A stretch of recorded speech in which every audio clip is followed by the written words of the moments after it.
aku dadi pendhita kok do lali cak anu tabah. None none none none none. Iya Bagong. Iya piye? Kita wis dadi pendhita. Kita arep nganggo jeneng sapa?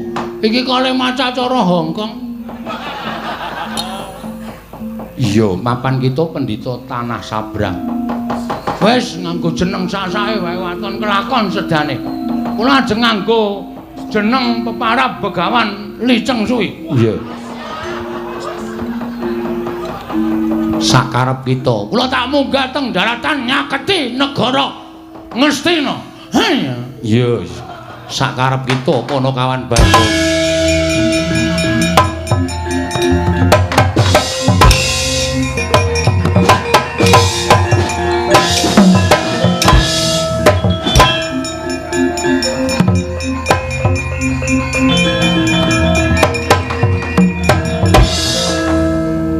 Ana pendhita kok sandangane kaya ngene iki.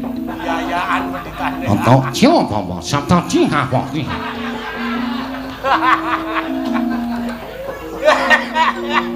Iki basa ngendi? Takon karo aku kowe. Luwih dhisik ngaku sapa kowe? Nalendra Ndarawati Prabu Kresna. Ngerti karo aku, ngerti wae kowe kula kelina ning koran.